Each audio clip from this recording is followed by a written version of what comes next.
Welcome back to the show. Many thanks for staying with us here on the show. I'm going to start this conversation about government planting for food and jobs and how the private sector or the private exporters and importers can fit in. I have in the studio with me Marjorie Abdin. She is Vice President of the Federation of Association of Ghanaian Exporters. You're welcome. Thank you. Also here in the studio with me is Stephen Minta. Stephen Minta is General Manager, Freight Pineapple Exporters of Ghana. Thank you very much, gentlemen and lady, for joining me. Let me start with you. How much do you know so far of government's planting for food and jobs, and where do you think you fit in? Oh, okay. I think as far back as 2017, that's last year. That is 2016, you mean? 2016. Because he says 2017. 2016. Right. When the new government was voted into office, it made agriculture one of its strong pillars. And we were all expecting to know what they would do new. And we were happy that they brought the planting for food and jobs, which we think is a good initiative because it is solving some of the key challenges of agriculture so that the private sector can operate within the program. For instance, the issue of good planting material, seeds, which sometimes it is a challenge. This program is addressing that. Availability of fertilizers and other inputs are also key. And these are also being subsidized, which give an opportunity for the private sector also to come and play a role in the sector. So do you clearly see yourself in the value chain? Yes. If you look at the entire value chain as exporters, our input will be coming up with the production of raw materials. Beyond the planting for food and jobs, you will go to the next stage of value addition, and it is the entire chain. So we come into that in terms of increasing the productivity on the fields and increasing production to feed the local factories that we have for both local production and export. Okay, let me find out from you, Marjorie, what you think the possible challenges to this, the implementation of this policy will be, because you are, of course, representing Ghanaian exporters. Yes. So obviously, it's a long journey that, to get to you. So whilst government is focusing on helping the farmers to, increase their harvest, increase their yield, etc., we're also looking at what happens post-harvest. So what do you foresee as the major challenges and what could be done? Yes. As the chairman of the Meta-SIP Steering Committee, which is a committee housed by Ministry of Food and Agriculture, we're quite familiar with what planting for food and jobs involved.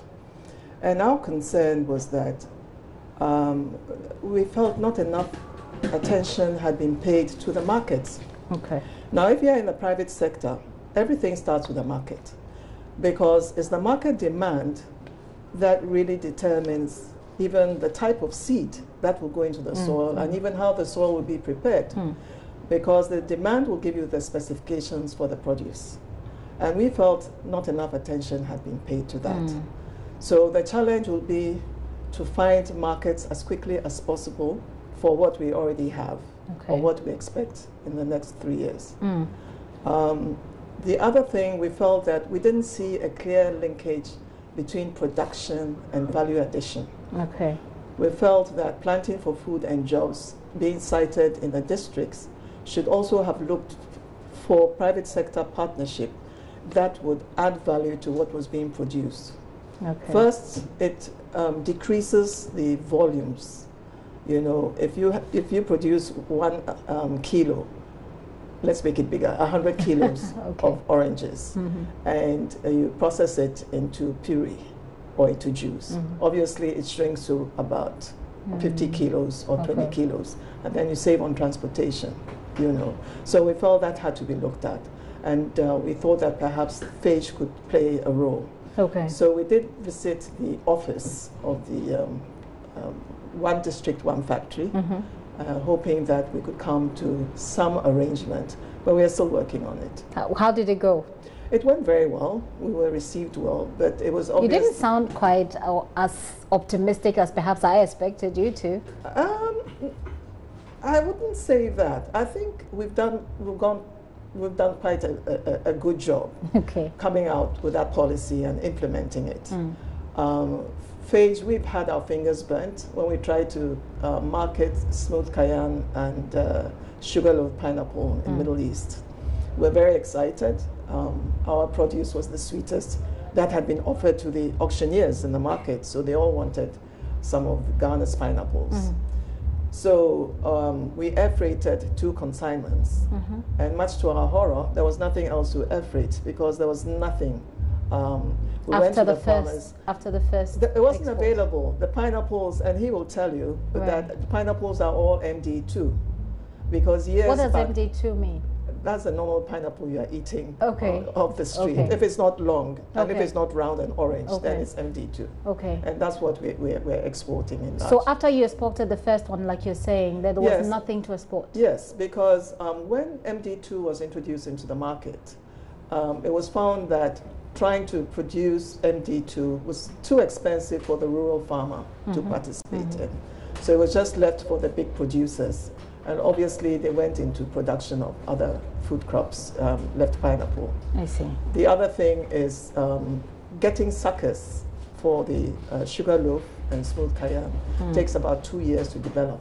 You know, so there's a big job for us there. We've started, but we still can't. Okay, I'd like for you to tell us a bit more of what the big job entails and how you as an association are looking to work on it. But let me find out from you, what do we stand to lose if, for example, the suggestions that Marjorie has raised about not paying enough attention to the market, etc. What sort of, not danger, but what do we stand to lose if we don't pay attention to these areas going forward? You know, every farming activity relies on the market. It is the market that drives the demand and production and all activities. So the market is key. And without it, there's no way we can encourage farmers to increase production to meet the demand that we have globally and nationally. When we come to pineapple, for instance, the demand for the MD2 variety Madam was referring to, there's a huge demand in both mainland Europe. And the demand overrides what we can produce. Yes, that is what is happening. Okay, so what then can be done? So our plan is to encourage government to support production of pineapple, of that type of pineapple. Okay. So that we can take advantage of the huge demand in the Europe, in Eastern Europe, and the Middle East, and some countries in the north of Africa. Have you engaged government on this? Yes. What was the outcome? We have deliberated at length with government. They have helped somehow, especially when in 2005 there was a need to change over from the smooth carrying variety to the MD2, which was now globally demanded. Government came to the support of the industry, supported with a grant of $2 million at the time to procure new planting material for multiplication. And that is what we have been using in the past 12 years. And that has enabled us to have access to the MD2 planting material, though it needs to be reinvigorated. But it's still not enough, right? Or, I mean, it's yes, still not enough. we need to reinvigorate it. Because normally when you use the same planting material for more than 10 years, it loses a lot of vigor. You don't get the productivity levels that you need when you plant the same material all over the years.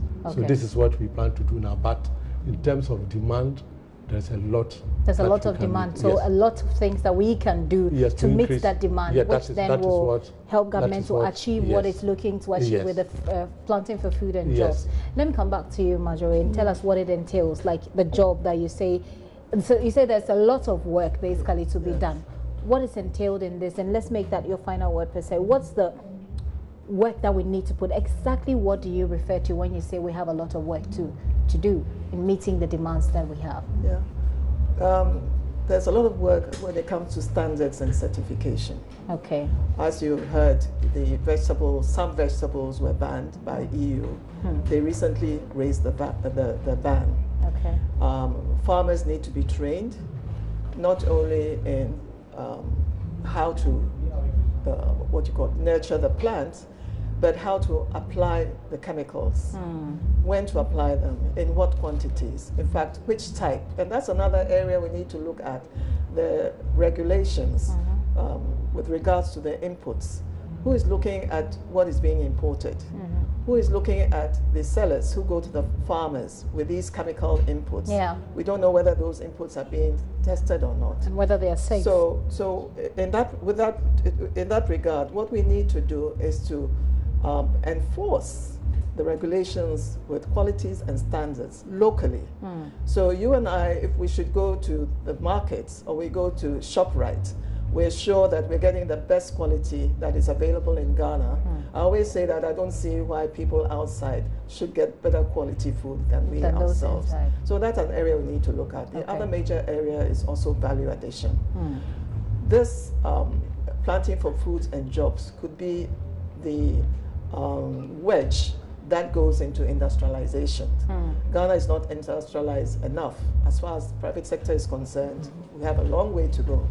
And so with value addition, that will give us an opportunity to enter the industrialization arena, of course, hopefully. And government seem to sound like this is what they seek to achieve. So we obviously look forward to see how it goes. Let me take your final words, sir, as well. Yeah, my interest would be, as government tries to drive industrialization, you realize that in the 216 districts, the projects that have been identified, about 70% of them are agro-based.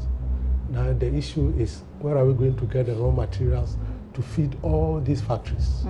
And it means government has to do a lot to input into production and productivity. And that is where my concern is. That's where how farmers are going to have access to good priced capital to invest, and invest well and get the productivity levels to meet the raw material requirements of all these 216 factories. And it is an issue that we need to address. So meeting the raw material requirements and then looking at standards, which is ensures that we're not getting any less of quality compared to what goes out. Thank you very much for coming. Unless you have some final words to you. Well, I must say that the environment for agriculture is very encouraging. We're beginning to see a lot more graduates entering agriculture and the middle class. Okay. Yes. All right.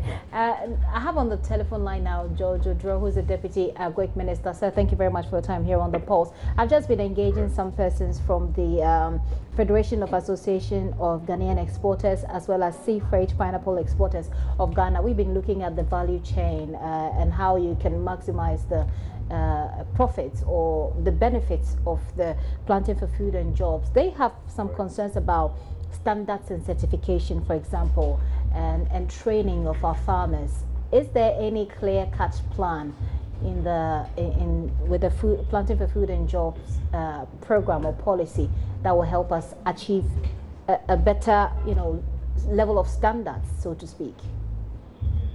Well, thank you very much. If I understand right, they just want to be part of the program. Is that right?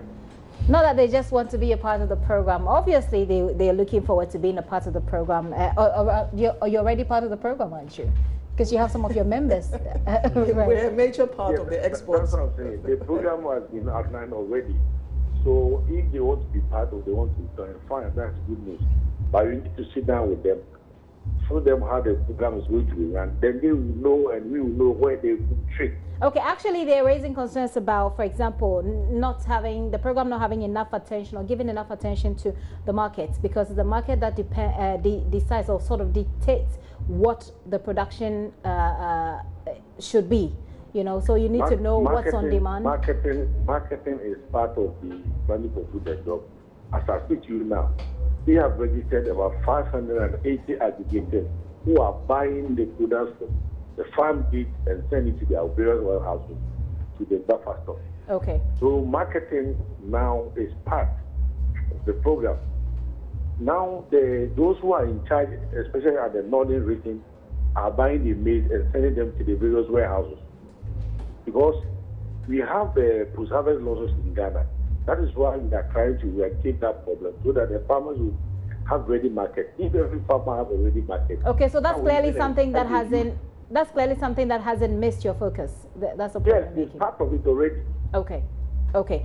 Finally, how about standards and certification? The issue is that there's more stringent rules when we're in terms of what we're exporting than there is when we're importing. So we seem to be getting some way somehow less of quality as against what we send across. Yeah, recently even the EU have lifted the ban on the vegetables we experienced already. Yeah. It because of the stringent measures we put in place when it came into office. Now, concerning certification, now we just launched about 2 months ago. We launched a warehouse receipt system. Now, commodity exchange is going to be established, whereby these various warehouses, when you send your product there, they will certify and grade it for you and give you stamps up for it. Okay. So certification in terms of clean quality is in the process as I speak to you now. Okay. So it's a gradual process. Secondly, we have launched a green label thing as well. So, and I agree with them. Previously, in terms of quality, we were lacking. But now there have been some measures that's going to check all that. Okay. So from now onwards, I think we will be assured of quality through the warehouse receipt system that has been launched 2 months ago. Okay, sir, thank you very much for your time here on the Pulse. You're welcome. George Odro is Deputy Agric Minister. I guess that answers your concerns, or that speaks to your concerns, does it? Yes, it does. It does. I noticed he used now quite often. Yes. So it means that encouraging. Okay. It's a growing process, you know. So he says. And quite fluid. I think you've already done. I've run out of time, okay, unfortunately, so we'll have to wrap up on this conversation. I've been having this chat with Marjorie Abdin. Marjorie Abdin is the first Vice President of the Federation of Association of Ghanaian Exporters. Pretty long, but that's okay. Stephen Minta is General Manager, Sea Freight Pineapple Exporters of Ghana. We've been talking agriculture as a way of boosting our economy. Certainly a conversation that's necessary and timely. Thank you very much for coming once again. And Accra High Court has set February 8 to deliver its ruling on an application filed by mining company Exton Cubic Limited, challenging the revocation of their mining lease by Land and Natural Resources Minister John Peter Amewu.